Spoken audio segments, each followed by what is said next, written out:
question, what about life after death? And it was somewhat of a sidebar.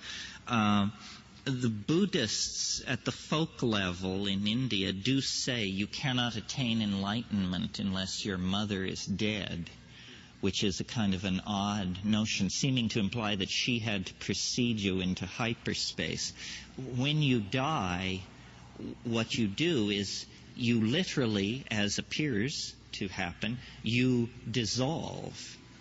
And where you go is forward and backward into time, not like a gas released into time, but along the tracks and trails of the genetic machinery.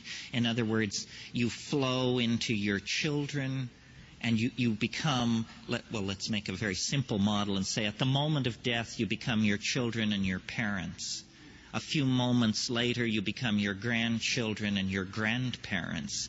You're spreading down. It's almost as though the thing which you were, which was this focus of ego and individuality, then it dies, and it's almost as though the mountain begins to slump back into the generalized pool of consciousness and being. That's why I have somewhat less patience maybe than I should have with the idea of channeling and come as you were parties and that sort of thing, because it seems to me the key to understanding the idea of reincarnation and past lives is that you were everybody.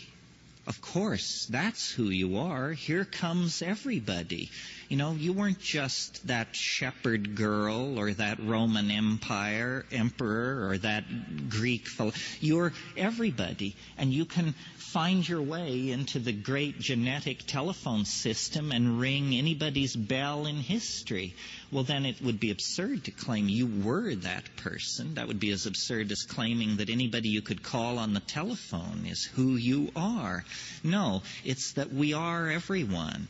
And, you know, the great turning object in hyperspace that is the genetic, transdimensional object casts off glinting reflections of this personality, that personality. And astrology has a role to play here and other things. But the bottom line is we are all drawn of the same stuff. I think one of the most profound insights you can have on psychedelics, and I certainly have it, is that we are all interchangeable.